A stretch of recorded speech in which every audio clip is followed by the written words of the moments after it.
All right, and then our last strength that our authors say about the Reformed apologetic method is that it offers strong rational challenge to unbelief.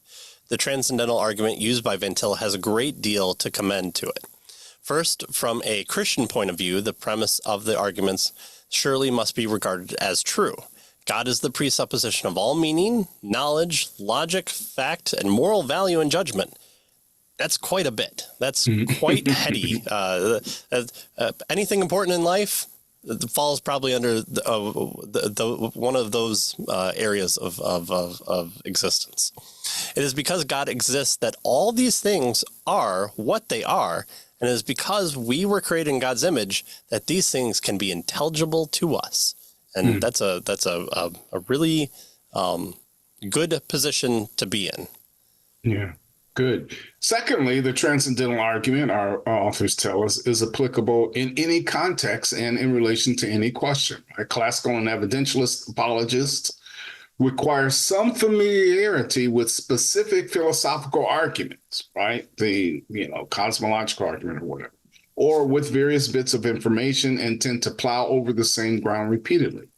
Van Til's transcendental argument, our book says, on the other hand, maintains that any and every fact is intelligible only on the presupposition of a rational, absolute, and personal creator whose universe reflects his nature. So you don't have to have some specialized knowledge Right. in order to get to God, right? Everything speaks of God as the creator.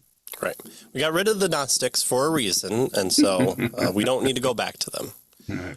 All right, and the third, the transcendental argument puts non-Christians on the defensive. Now, it doesn't have to be prove to me that God doesn't exist, but it's to say, hey, guess what? You have certain commitments that you're using this area of things that you're using for proof, but do you have justification for them? So the question is, by what standard or by what reason, or you provide the burden by which you are able to utilize these things or have knowledge of these.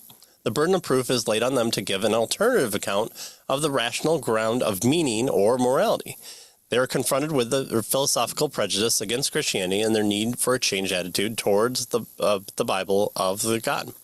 Right. So how do you justify morality? How do you justify the laws of logic? How do you justify induction in science, right? How do you justify those things?